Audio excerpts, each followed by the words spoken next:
Hello friends, कैसे हैं आप लोग? एकदम फिट एंड फाइन। चलिए, बड़ी अच्छी बात है। तो बच्चे, जैसे कि मैंने लास्ट क्लास में डिस्कस किया था, आज बहुत ही जबरदस्त टॉपिक हम पढ़ने वाले हैं। और इस टॉपिक की विशेषता पता है क्या है? वैसे तो इस टॉपिक को बहुत आसानी से समझा जा सकता है। आप बुक्स में देखेंगे, हो सकता है आपको समझ में आ जाए। टॉपिक तो मैं आपको 2 ही मिनट के अंदर समझा सकता हूँ, लेकिन बात सिर्फ ये है कि वो टॉपिक याद कब तक रहेगा और कैसे उसको याद किया जाएगा। तो आज को टॉपिक बताते हुए मैं आपको एक छोटी सी स्टोरी भी सुनाऊंगा। उस स्टोरी को बहुत ढंग से सुनिएगा और उसके बाद रिलेट करिएगा हमारे टॉपिक से, क्योंकि वो टॉपिक पे बिल्कुल फिट बैठ जाएगी स्टोरी। स्टोरी बहुत अलग सी होगी, आपको सोच के लगेगा कि यार ये क्या स्टोरी है, इसका टॉपिक से क्या लेना देना है। पॉसिबल है ऐसा लगे आपको, लेकिन जब आप उसको देखेंगे ना और उसको एनालाइज करेंगे तो आपको पता लगेगा कि हाँ, ये तो बिल्कुल इसको याद करना बहुत आसान काम है इस तरीके से। ठीक है बेटा, राइट? तो चलिए उसको हम देखते हैं। तो आज हमारे पास टॉपिक है principle of charging of capacitor. Capacitor charge किस तरीके से होता है, उसका मैकेनिज्म क्या है। मैं आपको रिकॉल कराऊं कि what is the role of capacitor. करता क्या है कैपेसिटर? कैपेसिटर ये करता है कि it first charges itself and then discharges in the form of spark. Spark का मतलब होता है कि चार्ज को एक साथ लिबरेट करता है। ठीक है, एक कंसेप्ट होता है छोटा सा, अब हमारे सिलेबस में नहीं है, उसको बोलते हैं कोरोना डिस्चार्ज। यानी कि पॉइंट सरफेस से अगर बहुत सारा चार्ज लिबरेट होता हो तो उसको हम कोरोना डिस्चार्ज बोलते हैं। तो इसी तरीके से कैपेसिटर जो क्या करता है, कैपेसिटर चार्ज को लिबरेट करता है, बिखेरता है। ठीक है, और वो किस तरीके से? स्पार्क के फॉर्म में, यानी कि अचानक से बहुत सारा चार्ज डिलीवर करता है सर्किट में, जिससे कि वो सारी चीजें जो है उसके लिए इफेक्टिव काफी हो और डिवाइस काफी अच्छी तरीके से वर्क करे। अब जो मैं कहने जा रहा हूं उसको बहुत ढंग से सुनिए। Principle of charging of capacitor में मैं पहले बात करता हूं कि क्या क्या हुआ है। पहले मैं आपको मैकेनिज्म समझा दूं और उसके बाद में आपको एक स्टोरी बताऊंगा, और उस स्टोरी को ढंग से सुनिएगा। सबसे पहले बेटा क्या है कि कैपेसिटर की एक प्लेट, ये फर्स्ट प्लेट थी, ये सेकंड प्लेट थी। कैपेसिटर की फर्स्ट प्लेट को मैंने पॉजिटिव और नेगेटिव यानी कि एक बैटरी के साथ जोड़ दिया। ये पॉजिटिव था, ये नेगेटिव था, और जब इसको मैंने इससे जोड़ा तो यहां से चार्ज आता है, और चार्ज जाने के बाद क्या हुआ? पहले यहां पॉजिटिव चार्ज आएगा, पॉजिटिव आएगा, यहां मेटालिक प्लेट है, एल्यूमिनियम प्लेट हो सकती है। ठीक है, तो यहां से जब पॉजिटिव जाता है तो फिर वो इधर जाएगा थ्रू कंडक्शन। कंडक्शन का मतलब ये मेरे पास प्लेट थी, यहां से मैंने पॉजिटिव चार्ज दिया तो पॉजिटिव चार्ज यहां से घूम के यहां तक आ जाएगा। अब ये पॉजिटिव चार्ज से आया, अब दूसरी जो प्लेट थी उसमें क्या हुआ? इस पॉजिटिव चार्ज से अट्रैक्ट होके नेगेटिव चार्ज यहां पे आ जाता है। कैसे? By the process of induction. Induction की वजह से ऐसा होता है। उसके बाद जब इधर नेगेटिव आया तो इधर पॉजिटिव आया होगा। तो जब ये नेगेटिव चार्ज इसके सामने आता है then it reduces the potential of this plate. कैसे? पोटेंशियल का एक जनरल बेसिक फॉर्मूला लिखूं तो V KQ/R होता है। मान लिया इस प्लेट के इस वाली पार्ट का अगर लिखूंगा तो V KQ/R आ जाएगा। मैं जनरली ऐसा लिख रहा हूं, ऐसा नहीं कि मैंने इसका एग्जैक्ट फॉर्मूला लिख दिया, नहीं, मैं सिर्फ एक आपको आइडिया दे रहा हूं कि अगर इसके पास पॉजिटिव पोटेंशियल है तो इस वाले प्लेट पे नेगेटिव होगा, क्योंकि इसका चार्ज नेगेटिव है। तो ये नेगेटिव पोटेंशियल जो होता है वो इस वाले के पोटेंशियल को रिड्यूस करता है। यानी कि अगर मैं इस प्लेट को छोड़ दूं और सिर्फ इसकी बात करूं तो ये जो पॉजिटिव प्लेट थी इसके ऊपर पॉजिटिव पोटेंशियल होगा। जब इसके सामने नेगेटिव चार्ज आ जाएगा तो क्या होगा? ये नेगेटिव चार्ज इसके पोटेंशियल को रिड्यूस करेगा, कम करेगा, कुछ तो माइनस हो जाएगा। ठीक है, तो उसके बाद क्या है? ये पॉजिटिव चार्ज था, अगर इस पॉजिटिव चार्ज की आप अर्थिंग करते हैं तो अर्थिंग करने के बाद क्या होता है? पॉजिटिव चार्ज की जब अर्थिंग कर दोगे तो ये पॉजिटिव चार्ज अर्थ में चला जाएगा, और जब पॉजिटिव चार्ज न्यूट्रलाइज हो जाएगा तो फिर क्या होगा?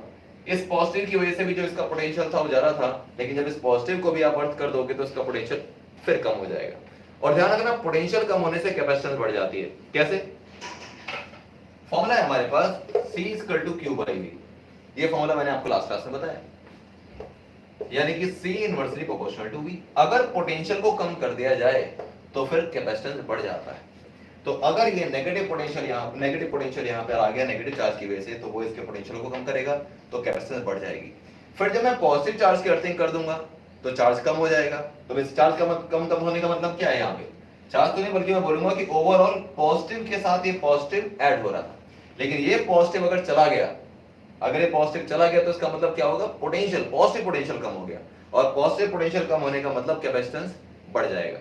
अब मैं जानता हूं हो सकता है कि आपको ये लगा हो कि ये कुछ अजीब सा ही कंसेप्ट है, ये इतना सिंपल भी नहीं है, हो सकता है कि आपको लग रहा हो। तो एक काम करते हैं, एक स्टोरी सुनाता हूं, उस स्टोरी को ढंग से सुनेगा और फिर रिलेट करेंगे कि स्टोरी में कौन सा पार्ट क्या चीज है।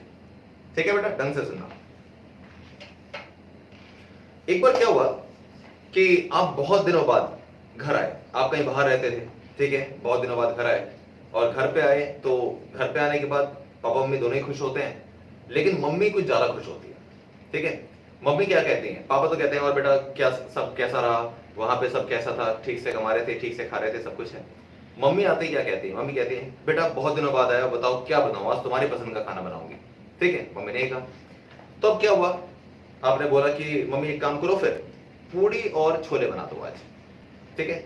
अच्छा, मम्मी को पता होता है कि आपकी भूख कितनी है, जैसे मान लो कि मम्मी को पता होता है कि आप 4 पूड़ियां खाते हैं, ठीक है, लेकिन फिर भी मम्मी क्या कहेंगी, 4 पूड़ियां अगर आपको दे भी देंगे ना, फिर भी 5 भी डालने की कोशिश करेंगी, अरे खा लिया, अभी तूने खाया ही क्या है। ये मम्मी लोगों की आदत होती है। लेकिन चलो, मम्मी को पता था कि आप 4 पूड़ियां खाते हैं, ठीक है, ओके। तो उस दिन क्या हुआ, बहुत एक्साइटेड थे आप, बहुत ही एक्साइटेड, लेकिन एक नेचर था आपका, आप सुनिएगा इस बात को मैं बोल रहा हूं, ऐसा नहीं कि मैं आपको पर्सनली कुछ कह रहा हूं, आपके बारे में कह रहा हूं, इसको एक कहानी की तरह सुनो। अपने आप को फिलहाल वो इंसान मान लो कि आप घर आए, घर पे आपने मम्मी ने बोला कि बेटा क्या पसंद का तुम्हारा खाना बनाऊं, तो आपने बता दिया कि मम्मी आप पूरी और छोले बना दीजिए मेरे लिए, ठीक है। तो अब मम्मी ने कहा कि चलो ठीक है, तो आप बड़े खुश थे। तब तक आपको ये याद आया कि आपका एक पुराना दोस्त जो वहीं शहर में रहता है, इसी शहर में रहता है, उसको आपने बुलाया कि यार एक काम कर, आज घर पे खाना खाएंगे, ठीक है, तू भी आ जाए, यहीं पे आ जाइए, खाना खाएंगे। तो चलो दोस्त भी आ गया, दोस्त ने चुना कि चलो इसी बहाने मुलाकात भी हो जाएगी और हम खाना भी खाएंगे साथ में। तो चलो जी, ठीक बात है। अब दोस्त भी घर से निकल पड़ा। अब क्या हुआ, आप बड़ा अजीब सा आपका नेचर था। पहले तो आप कंजूस थे, बहुत तगड़े वाले, मान लो, ठीक है ना, इसको पर्सनली मत लेना, जो मैं कह रहा हूं बस उसको सुन लो स्टोरी की तरह। जो मैं आपको बताऊंगा ये पूरी स्टोरी जो है वो अल्टीमेटली इस टॉपिक के ऊपर आ जाएगी, दैट आई प्रॉमिस यू। ढंग से सुनना। हुआ क्या कि आप जो थे बड़े कंजूस किस्म के इंसान थे, प्लस एक और आपके अंदर विशेषता थी कि आप बड़े शो ऑफ करने वाले थे, बहुत दिखावा करने वाले थे। तो क्या हुआ कि मम्मी ने पूरियां बना दी, ठीक है, तो आप थोड़ा सा वेट करने लगे कि दोस्त भी आ जाएगा, साथ में खा लूंगा। तो हुआ ये कि दोस्त तो नहीं आया जल्दी, दोस्त से आपने फोन करके पूछा तो कि भाई कितनी देर में आया, तो उसने कहा यार तू खाना शुरू कर, मैं आता हूँ, मैं पहुंच ही रहा हूँ, ठीक है। तो चलो जी, अब आपने ये डिसाइड किया कि आप खाना घर के अंदर नहीं खाएंगे। ध्यान रखना, जो मैं आपको अब चीजें बता रहा हूँ थोड़ी इमेजिनरी है, नॉर्मली ऐसा नहीं होता, लेकिन क्योंकि आप शो ऑफ करने के लिए बहुत जबरदस्त थे, तो पॉसिबल है कि कुछ ऐसा हो गया हो। हुआ ये कि घर का जो मेन डोर होता है, मेन डोर का मतलब डोर के अंदर आपका घर और डोर के बाहर सड़क जो रोड होती है, आप उस डोर के ऊपर जाके बैठ गए और वहां मम्मी से कहा कि मम्मी मैं ये खाना खाऊंगा, लोगों को पता लगना चाहिए मैं घर पे आया हूं, मेरी मम्मी ने इतना बढ़िया खाना बनाया। कुछ अजीब ही तरीके के इंसान थे, कुछ अजीब शो ऑफ, ठीक है। तो चलिए, मम्मी को भी अजीब सा लगा कि यार कैसे की बात कह रहा है, लेकिन चलो बेटा इतने दिनों बाद घर आया है, जो कह रहा है सुन लेते हैं। तो चलो, मम्मी ने खाना दिया, प्लेट के अंदर 4 पूरी आ गई, छोले आ गए, ठीक है, रखे हुए वहां पे। तो आप खाना शुरू करने ही वाले थे, तब तक क्या हुआ, दूर से एक भिखारी ने देख लिया कि वहां खाना खा रहे हैं आप, ठीक है। अचानक से आप वो दौड़ता हुआ आया, और वो दौड़ता हुआ आया, और दौड़ते हुए भिखारी अपने स्टाइल में होता है भिखारी, ऐसे करके, ठीक है, ऐसे करके भिखारी आपके सामने आ गया। और क्या कहा भिखारी ने, बाबूजी 4 दिन से भूखा हूं, कुछ खाने को मिल जाए।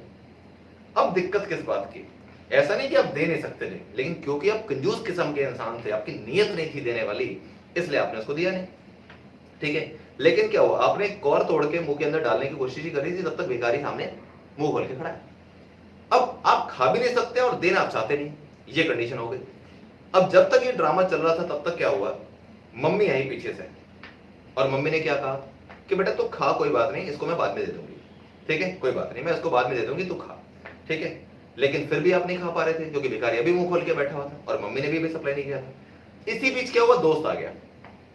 अब जो दोस्त आया, उस दोस्त भी वहीं पे, दोस्त ने सोचा कि मेरा दोस्त बाहर बैठ के खा रहा है तो मुझे भी खाना पड़ेगा, वो भी बाहर बैठ गया।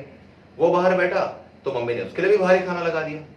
अब क्या हुआ, दोस्त के पास 4 पूड़ियां पड़ी थी, उसके पास भी छोले थे, भिखारी सामने बैठा। कंडीशन देखो क्या, घर के मेन गेट पर आप बैठे हुए, आपके सामने भिखारी बैठा है, और भिखारी के बगल में उसके साइड में बैठा है दोस्त। अब आपका दोस्त ये देख रहा है कि यार कमाल की बात है, ना तो ये भिखारी को दे रहा है ना खुद खा रहा है, अब क्या करूं मैं। लेकिन दोस्त आपके ऐसा कंजूस नहीं था। दोस्त ने कहा भाई एक काम कर, ठीक है, मैं ये जो 4 पूरी है ना, ये मैं दे दूंगा, इसको तू खाना खा, तू नहीं देगा तो कोई बात नहीं, मैं दे दूंगा, ठीक है। अब क्या हुआ, इसी बीच मम्मी 4 पूड़ियां और लेके आ गई आपके पास। क्यों 4 पूड़ियां लेके आ गई, कोई बात नहीं, तू दे दियो इसको, ठीक है, तू 4 ही तो खाएगा ना, जो एक्स्ट्रा होगी इसको दे दी। अब जब तक ये ड्रामा चल रहा था, अब क्या हुआ, अब कंडीशन देखो आपके पास क्या है, आपके पास आ चुकी 8 पूरियां, ठीक है, दोस्त के पास जो 4 पूरियां थी वो भी वो आपको देके चला गया अल्टीमेटली, और भिखारी सामने बैठा था वो भी चला गया। भिखारी क्यों चला गया, क्योंकि आपके पास एक्स्ट्रा पूरी आने के बाद भी आप भिखारी को नहीं देना चाह रहे थे। तो भिखारी समझ गया कि इन भाई साहब की तो नियत ही नहीं है, देंगे ही नहीं। अब क्या हुआ, अब ये हुआ कि भिखारी गया, आपकी भूख थी 4 पूरियों की, आपके पास कितनी है, 12 है, 4 अपनी, 4 मम्मी जो लेके आई एक्स्ट्रा, और 4 जो आपका दोस्त रख के गया। खाओगे कितनी, 4 खाओगे, थी कितनी, 12। तो जो आपके पास 8 बची हैं पूरियां, उन 8 पूरियों को क्या करोगे, उन 8 पूरियों को आप मम्मी को वापस दोगे, मम्मी इनकी जरूरत नहीं है, मैं तो 4 ही खाऊंगा। तो जब ये 8 पूरियां वापस करोगे तो मम्मी को भी गुस्सा आएगा कि जब तुझे खानी नहीं थी तो तूने बनवाई क्यों, हो सकता है चाटे बजने चालू हो जाए उसी के टाइम पर, ठीक है। तो अब देखो, ये जो हमने स्टोरी सुनी है अभी, इसका इससे क्या लिंक है। मैं ये नहीं कहता हूं कि ये स्टोरी 100% इस पे लगेगी, लेकिन आपको बहुत कंसेप्ट समझा देगी। आपको ये डिसाइड करना है कि जो मैंने डायग्राम बनाया है इसमें आप कौन है, भिखारी कौन है, दोस्त कौन सा है, और मम्मी कौन है, ये 4 चीजें। तो सबसे पहले मम्मी वो है जो पूरियां सप्लाई कर रही है। तो according to this diagram mummy कौन है, मम्मी है बैटरी जो कि चार्ज सप्लाई कर रही है, ठीक है, वो चार्ज पूरियां ही है, ओके।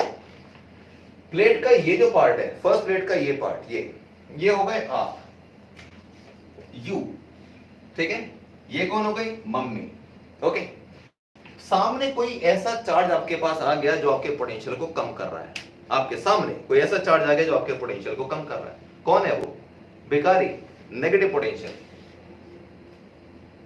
ये हो गया बैगर, भिखारी, ओके। और भिखारी के साथ में एक और दूसरा ऐसा बंदा बैठा है जो आपके पोटेंशियल को बढ़ाने के लिए बैठा है, वो आपको हिम्मत देने के लिए बैठा है, कोई बात नहीं, तू नहीं देगा तो मैं दे दूंगा, ये पॉजिटिव चार्ज, ये हो गया फ्रेंड। तो अब सीन क्या हुआ, बड़ा सिंपल सा सीन। सबसे पहले मम्मी ने आपको 4 पूरियां दी, जैसे ही आपको 4 पूरियां दी, क्या हुआ, भिखारी सामने आके बैठ गया, आपका पोटेंशियल कम हो गया। अब आपका पोटेंशियल कम हो गया, आपको लगा कि भाई अब मैं कैसे खाऊं, इसको मुझे देना पड़ेगा, ये वो करके। तब क्या हुआ, उस पोटेंशियल को न्यूट्रलाइज करने के लिए, जितनी कमी थी उसको न्यूट्रलाइज करने के लिए मम्मी ने और आपको चार्ज सप्लाई कर दिया। चार्ज क्यों सप्लाई, यानी पूरी सप्लाई क्यों कर दी, ताकि आप सामने वाले नेगेटिव पोटेंशियल को कंपेंसेट कर सके और अपने आप को उतना ही पावरफुल बना सके जितना कि आप पहले थे, ठीक है। इस भिखारी के साथ पीछे कौन बैठा है, इसके फ्रेंड बैठा है।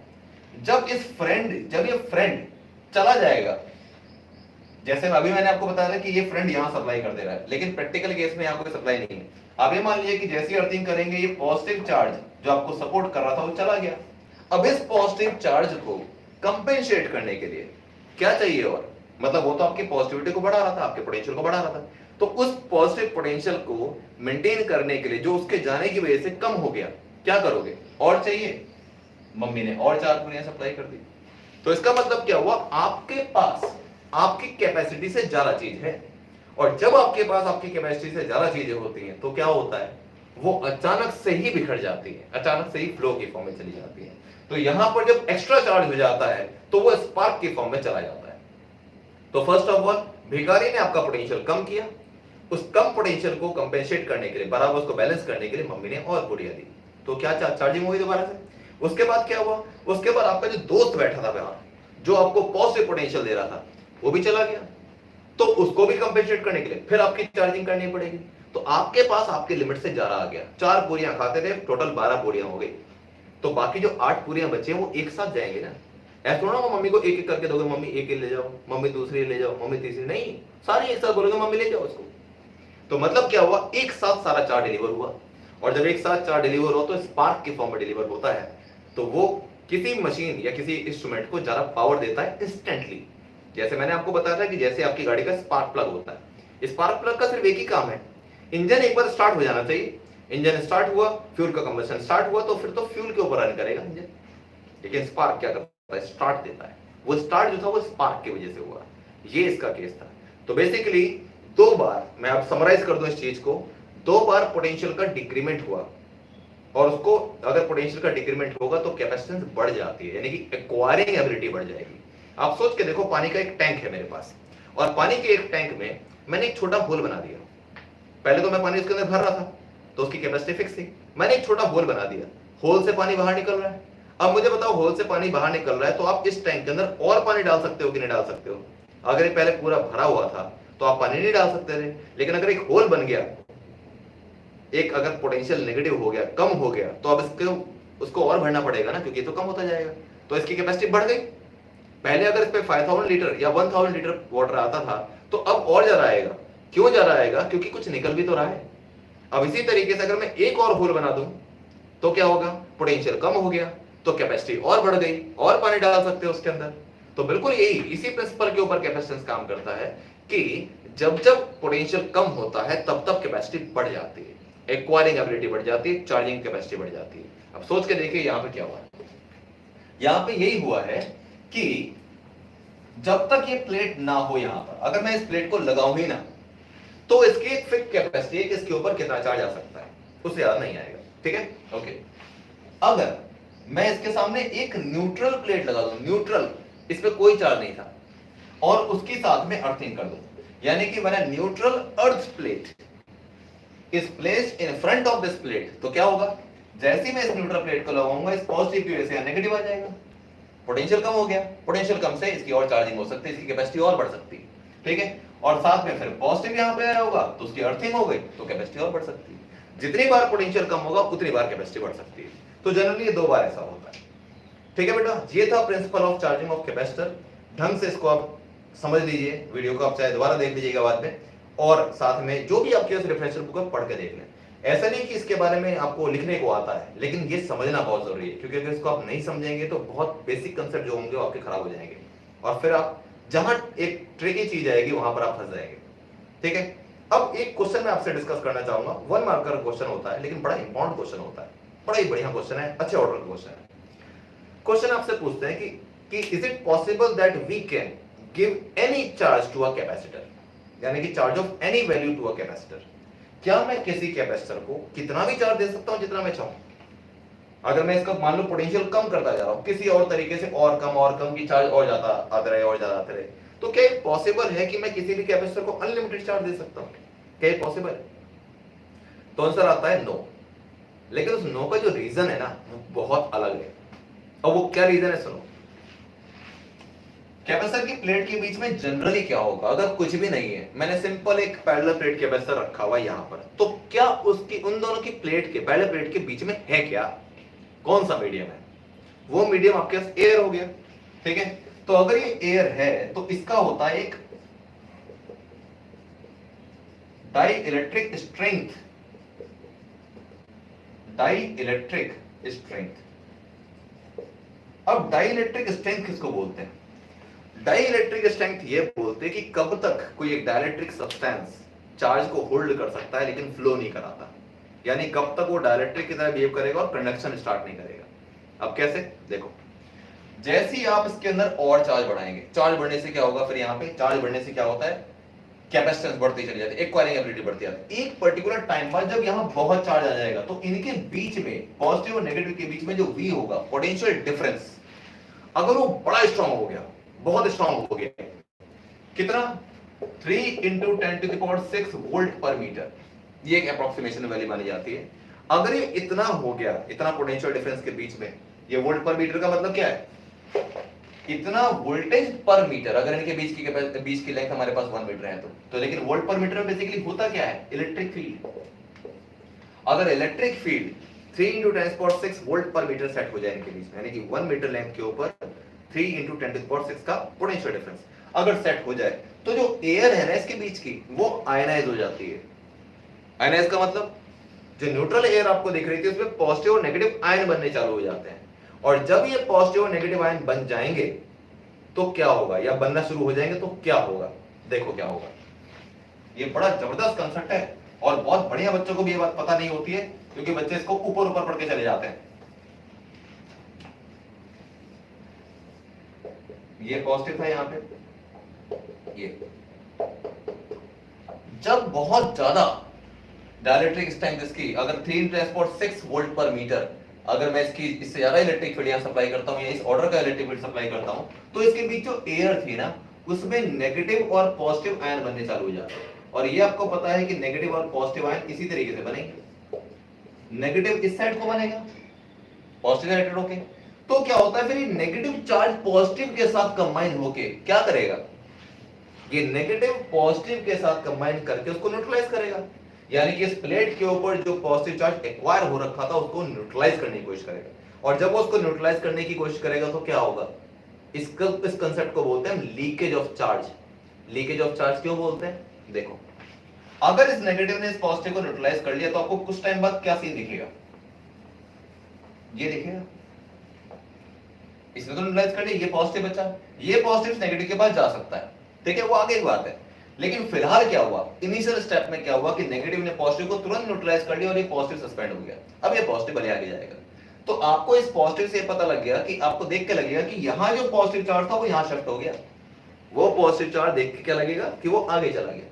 इसको बोलते हैं लीकेज ऑफ चार्ज, कि अगर आपने कैपेसिटी से ज्यादा इलेक्ट्रिक फील्ड दे दिया जितना उसको चाहिए तो उससे क्या होता है कि यहां पर जो एयर थी अगर वो आयनाइज हो गई तो यहां का चार्ज जो है वो लीक कर जाता है। लीक का मतलब क्या है, यहां पर न्यूट्रलाइजेशन चालू हो जाएगा तो वो चार्ज इधर से इधर की ओर मूव कर रहा होगा, लगेगा ऐसा, जबकि आपको पता है कि ये पॉजिटिव नेगेटिव जो है आयन बने थे, ये उसका पॉजिटिव चार्ज है। तो यहां तो चार्ज कम होना चालू हो गया ना, इसको लीकेज ऑफ चार्ज। अब मैं आपको बताता हूं कि इसको आप नॉर्मल भाषा में कैसे समझ सकते हैं।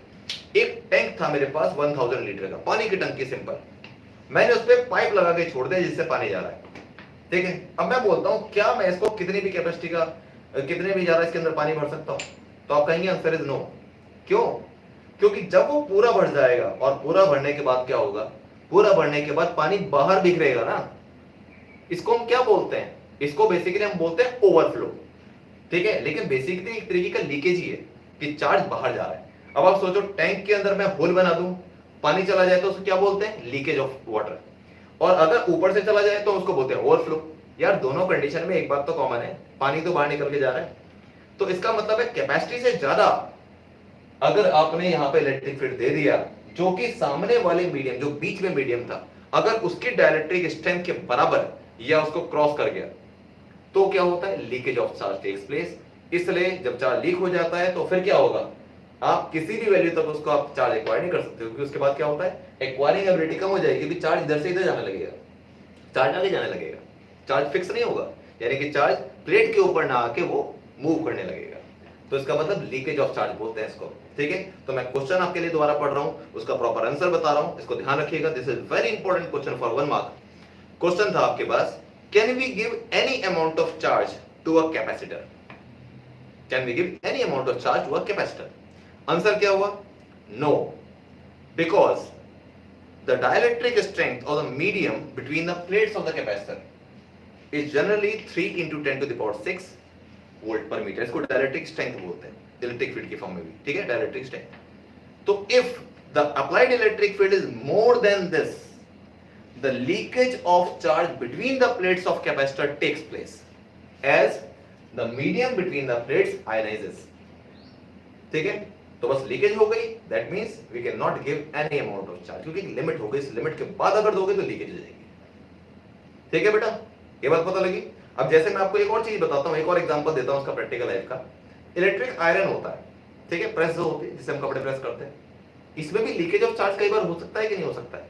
कई बार क्या होता है, शायद आपने ना देखा हो लेकिन आपने सुना हो कि इलेक्ट्रिक आयरन की जो ऊपर की मेटालिक प्लेट होती है, जो ऊपर का पार्ट होता है, उसमें कई बार छूने पे करंट आ जाता है। इस लीकेज जो चार्ज आया वो लीक कर रहा है, ऐसा ना हो उसको हम प्रिवेंट करने के लिए क्या करते हैं, अर्थिंग होती है। जितने भी ऐसे इंस्ट्रूमेंट होते हैं आपके पास जो ज्यादा करंट यूज करते हैं, वहां पे चांसेस होते हैं कि चार्ज लीक हो सकता है, तो उसके लिए अर्थिंग हो जाती है कि जो चार्ज एक्स्ट्रा होगा वो अर्थ में चला जाएगा। अब पानी की टंकी में भी तो ये हुआ था, जो पानी एक्स्ट्रा था वो कहां गया, सीधा ही घूम फिर के वो सीधा अर्थ के अंदर, अर्थिंग हो गई उसकी। तो बात वही है, लीकेज ऑफ चार्ज तब होगा जब बहुत स्ट्रॉन्ग इलेक्ट्रिक फील्ड की आप बात करेंगे, ठीक है बेटा। तो यहां पर ये था कि हम नहीं कर सकते क्योंकि एक पर्टिकुलर लिमिट के बाद leakage of charge takes place, वो उसका पर्टिकुलर आंसर था, ध्यान रखना है। और जो एक कंसेप्ट बताया मैंने क्या, डाइलेक्ट्रिक स्ट्रेंथ, वो मैक्सिमम वैल्यू इलेक्ट्रिक फील्ड की है जिसके बियॉन्ड अगर आप लगाएंगे तो बीच का जो मीडियम है वो आयनाइज हो जाएगा। एयर जो न्यूट्रल दिख रही है आपको अपने आसपास, वो पॉजिटिव नेगेटिव आयन बना लेगी, और जब बना लेगी तो जो भी चार्ज बॉडी होगी उसमें लीकेज आ जाएगी, ठीक है, यानी चार्ज वो स्टोर नहीं करेगी, चार्ज को फ्लो करा देगी, तो कंडक्शन हो जाएगा ना। स्टोरेज नहीं होगी, फिर मूवमेंट हो जाएगा। जबकि कैपेसिटर का काम किया है, वो चार्ज को स्टोर कर रही है अपने पास, स्टोर कर रही है, तभी तो जाके उसके बीच में यहाँ पे इलेक्ट्रिक फील्ड और पोटेंशियल बनेगा।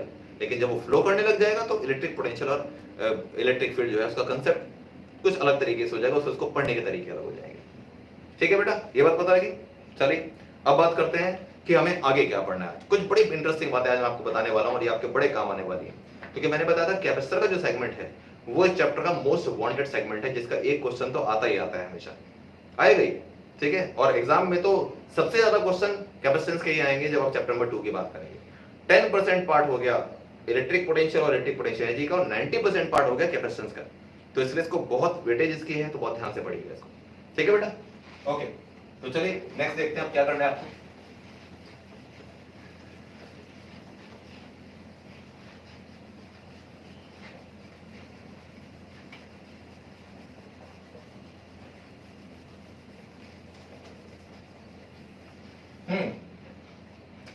अब जो सेकंड चीज हमको पढ़नी है वो पढ़ना है कि मैंने आपको बताया था बेटा कि हमारे पास टाइप्स ऑफ कैपेसिटर कैसे कैसे थे।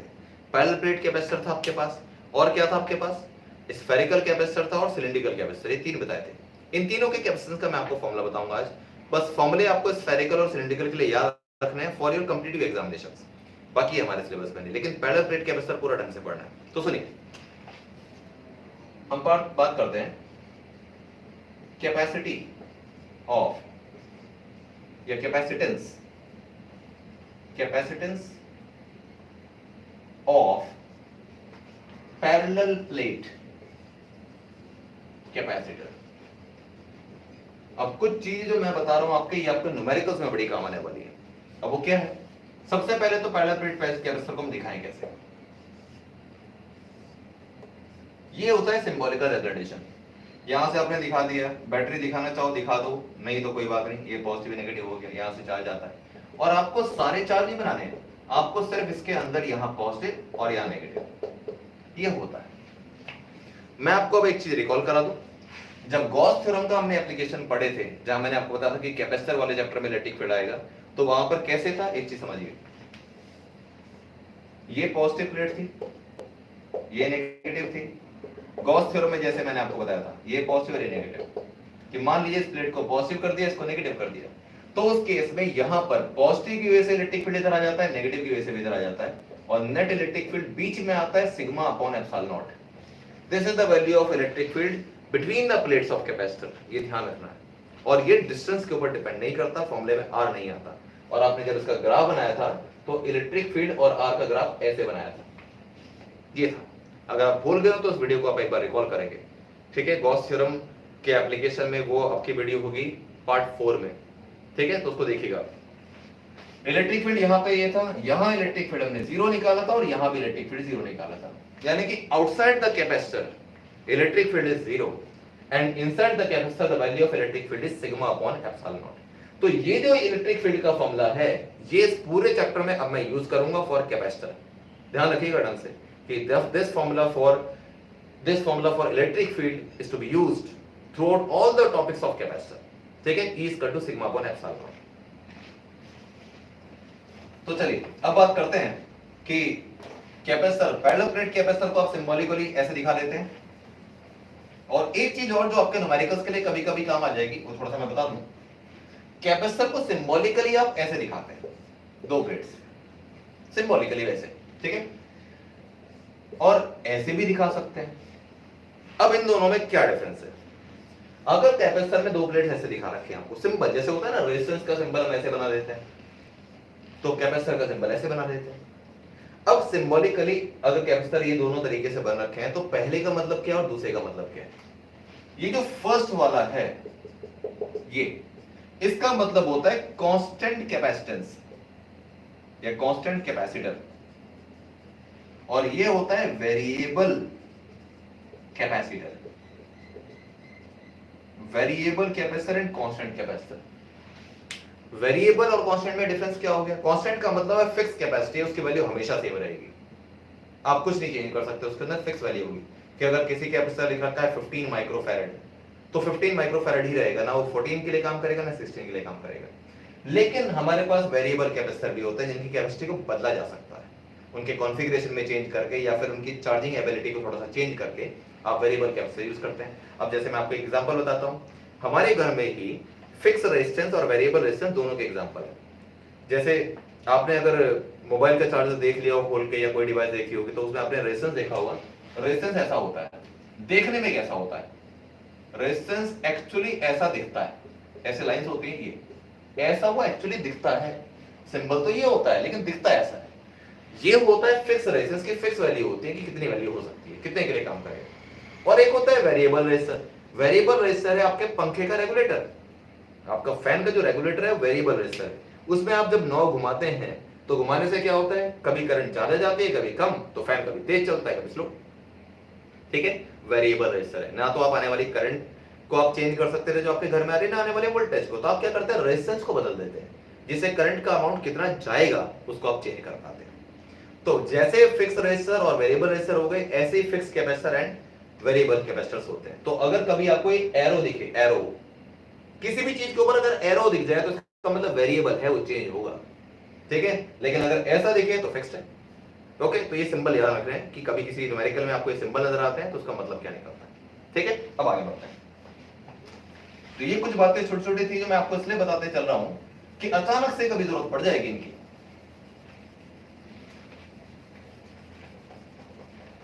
ठीक है, अब देखिए बेटा, एक पहले मैं बताऊंगा शॉर्टकट। शॉर्टकट ये है, कैपेसिटर के हम जितने भी डेरिवेशन करेंगे ना चैप्टर के अंदर, ऑलमोस्ट जितने करेंगे एनर्जी को छोड़ के, जितने भी हम कैपेसिटेंस निकालने का डेरिवेशन करेंगे, उसमें एक बात कॉमन होगी। एक फॉर्मूला बता रहा हूं, उसको ध्यान रखना, और वही फॉर्मूला अल्टीमेट लगेगा उसके अंदर। वो क्या है? आपने फॉर्मूला पढ़ा था E = dV/dr, याद आ रहा है? पोटेंशियल ग्रेडियंट का फॉर्मूला था इलेक्ट्रिक फील्ड और इलेक्ट्रिक पोटेंशियल के बीच में। इसको अगर मैं बहुत सिंपल फॉर्म में लिखूं, dV की जगह सिंपल V लिख लूं और dr का मतलब डिस्टेंस लिख लूं t, तो ये फॉर्मूला निकलता है V = E/d। माइनस साइन तो बेटा आपको पता है क्या बताता है कि in the direction of electric field potential decreases, ये तो माइनस साइन बताता है कि माइनस कर क्या आएगा। अगर मैं इस पूरे की जगह ही V मान लूं और सेपरेशन को d मान लूं, तो डायग्राम में वो कहां है? देखो, पॉजिटिव और नेगेटिव के बीच में इलेक्ट्रिक फील्ड बनेगा और उसकी वैल्यू मैंने आपको बताई σ/ε0। एक पॉजिटिव एक नेगेटिव चार्ज है तो इनके बीच में पोटेंशियल डिफरेंस भी बनेगा, जैसे एक बैटरी में एक पॉजिटिव टर्मिनल होता है एक नेगेटिव होता है। ठीक है, ओके। तीसरी बात, यहां से लेकर यहां तक small d is the separation between the plates of capacitor. Capacitor की जो प्लेट्स होती हैं उनके बीच के सेपरेशन को स्मॉल d से हम डिनोट करते हैं। दूसरी बात, ये जो प्लेट आपको दिख रही है इसके एरिया को मानते हैं a is the area of each plate. मतलब ये जो इसका प्लेट का एरिया है, आपको पता है कि ये लाइन नहीं है, ये एक रेक्टेंगल है। सामने से आपको दिख रही है ऐसे दो लाइन, लेकिन एक्चुअली है कैसे, दो प्लेट्स हैं, तो इसका एरिया होगा ना, राइट? इसका भी एरिया है, इसका भी एरिया है, तो हम ए का मतलब मानते हैं capacitor area of each plate of capacitor. इसकी जरूरत हमको पढ़नी है फॉर्मूले के अंदर। ठीक है, स्मॉल डी का मतलब सेपरेशन बिटवीन द प्लेट्स। ठीक है, पॉजिटिव नेगेटिव चार्ज इस तरीके से था, इसके बीच का इलेक्ट्रिक फील्ड की वैल्यू फिक्स है σ/ε0 और इन्हीं के बीच में एक पोटेंशियल डिफरेंस क्रिएट होगा। तो इसने एक फॉर्मूला लिख दिया मैंने V = E/d। ये जो फॉर्मूला लिखा है ना मैंने, जो भी आप कैपेसिटर का डेरिवेशन करने के लिए फॉर्मूला लिखेंगे जिसमें आपको कैपेसिटेंस डिराइव करनी होगी किसी भी चीज की, उसमें आपको इस फॉर्मूले को यूज करना पड़ेगा और ये सबके लिए कॉमन है। तो ये शॉर्टकट है कि ये फॉर्मूला यूज होगा ही होगा। क्या फॉर्मूला? V = E/d। अब इसी फॉर्मूले को यूज करके मैं इसका डेरिवेशन आपको बताता हूं। देखिए,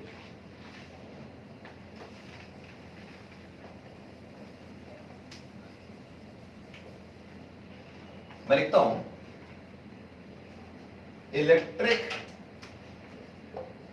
पोटेंशियल, बहुत छोटा सा डेरिवेशन है, electric potential between the plates of capacitor, बल्कि लिखता हूं parallel plate capacitor, plates of parallel plate capacitor, parallel plate capacitor. तो वो क्या आया? V = E/d। अब ये फॉर्मूला कहां से आया था वो मैं आपको बता चुका हूं, V = E/d। अब क्या करना है आपको? E electric field. क्या फॉर्मूला इलेक्ट्रिक फील्ड का? इलेक्ट्रिक फील्ड का फॉर्मूला σ/ε0 है, σ/ε0 * d। तो V = σ/ε0 * d आ गया। अब ये जो सिग्मा होता है ये क्या होता है? Sigma is surface charge density, और सरफेस चार्ज डेंसिटी का बेसिक फॉर्मूला क्या होता है? Sigma is equal to charge upon area. तो V is equal to Q upon, sigma की जगह लिख दिया मैंने Q upon A epsilon naught into D, और लिख सकते हैं because sigma is equal to charge upon area.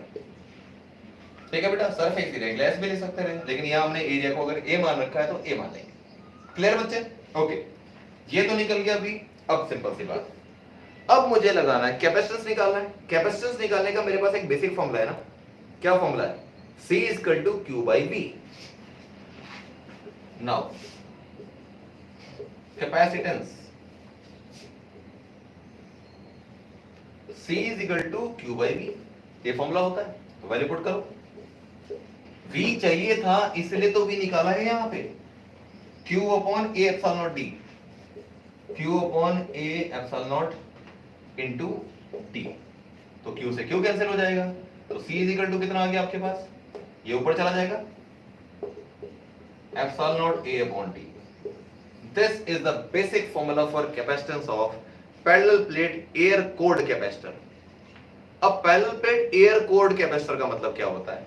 Parallel plate तो है और उसके बीच में कुछ नहीं है, और अगर कुछ नहीं है तो क्या है? एयर है, एयर भी डाइलेक्ट्रिक होती है। ठीक है, epsilon naught A upon D, ये बेसिक फॉर्मूला निकल के आता है। इसको मैं C की जगह C नॉट भी बोल सकता हूँ, रिप्रेजेंटेशन में इसको C नॉट भी बोला जा सकता है, यानी कि कैपेसिटेंस ऑफ फ्री स्पेस, यानी कि एयर। यहाँ पे फ्री स्पेस का मतलब एयर से ही है। अब एक चीज मैं आपको बताऊं, देखो बहुत सिंपल सा था, कैसे किया हमने?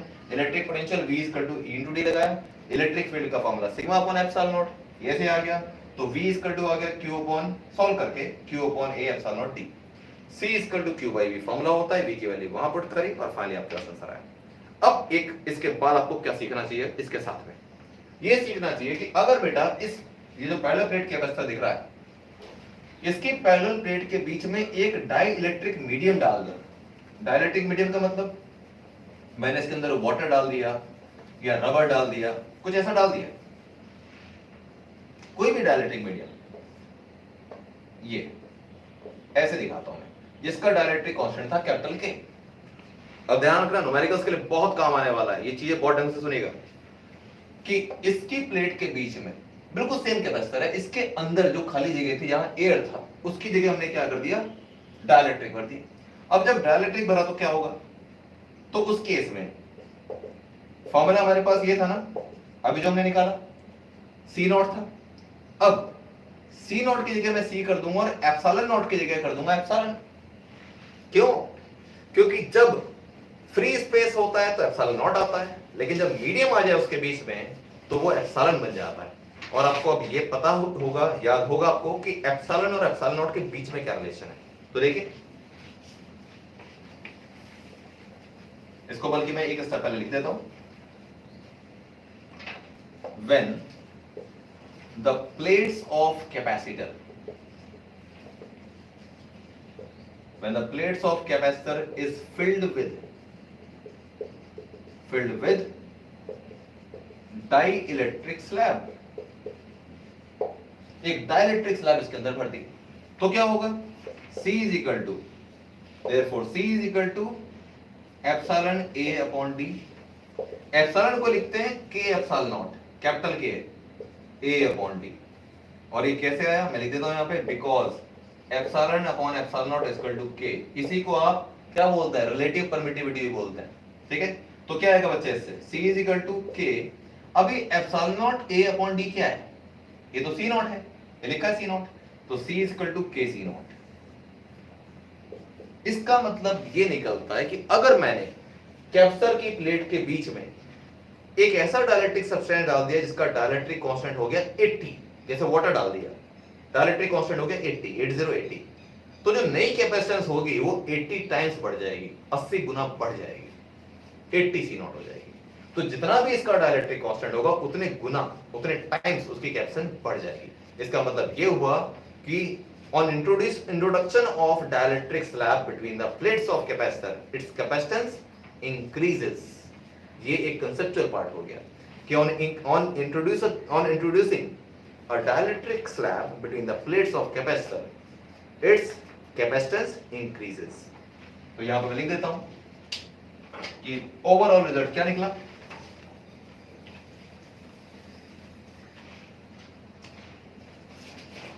hence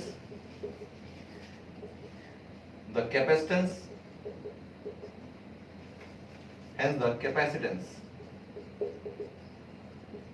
of capacitor increases ये बात हुई, ठीक है, इसको ध्यान रखना है। तो जब भी पैरेलल प्लेट कैपेसिटर होगा तो उसके बीच में अगर आप डायलेक्ट्रिक स्लैब पूरा भर देते हैं तो आपके पास ये आंसर आ जाता है KC0 यानी K epsilon naught A upon D। और अगर उसके बीच में डायलेक्ट्रिक स्लैब नहीं डाला यानी कि सिर्फ एयर है तो ध्यान रखना है formula C equal to epsilon naught A upon D। ये न्यूमेरिकल में डायरेक्ट काम आएगा, C equal to epsilon naught A upon D। ये फॉर्मूला कब लगेगा? जब आपको पैरेलल प्लेट कैपेसिटर दे रखा है और उसके बीच में कुछ नहीं है। कुछ नहीं का मतलब फिर एयर है, तो C equal to epsilon naught A upon D या C naught equal to epsilon naught A upon D, जैसे भी आप उसको लिखना चाहें, formula epsilon naught A upon D ही आएगा। ठीक है बेटा, राइट। तो चलिए आज की क्लास के लिए बेटा इतना ही, और नेक्स्ट क्लास में मैं आपको कुछ और चीजें बताऊंगा, जिसमें सबसे पहली चीज मैं आपको बताऊंगा जो आपकी कॉम्पिटिटिव एग्जामिनेशन में आपके काम आएगी, वो होगा spherical capacitor and cylindrical capacitor के कैपेसिटेंस का फॉर्मूला क्या होता है और डायग्राम उनका कैसे बनता है, उसमें चार्जेस किस तरीके से डिस्ट्रीब्यूट होते हैं। ठीक है, और उसके बाद में हम बात करेंगे कि डायलेक्ट्रिक स्लैब कैसे कैसे इंट्रोड्यूस करें, कंडक्टिंग स्लैब कैसे इंट्रोड्यूस करें, तो नई कैपेसिटेंस कैसे बनती है, बड़ी इंपॉर्टेंट चीज है, बड़ी इंटरेस्टिंग। उसको आप देखिएगा, वो आपके न्यूमेरिकल में काम आने वाली, कंसेप्चुअल में काम आने वाली। और ध्यान रखिए कि अब तक आपने जितने भी न्यूमेरिकल करे होंगे उसमें आपको थोड़े मोड़े डाउट आए होंगे, लेकिन सबसे ज्यादा जो डाउट आते हैं वो आते हैं कैपेसिटर में। ठीक है बेटा, तो इसे बहुत ढंग से इसको समझिएगा। ओके जी, तो take care, all the best, next class में मिलते हैं, ध्यान रखिए।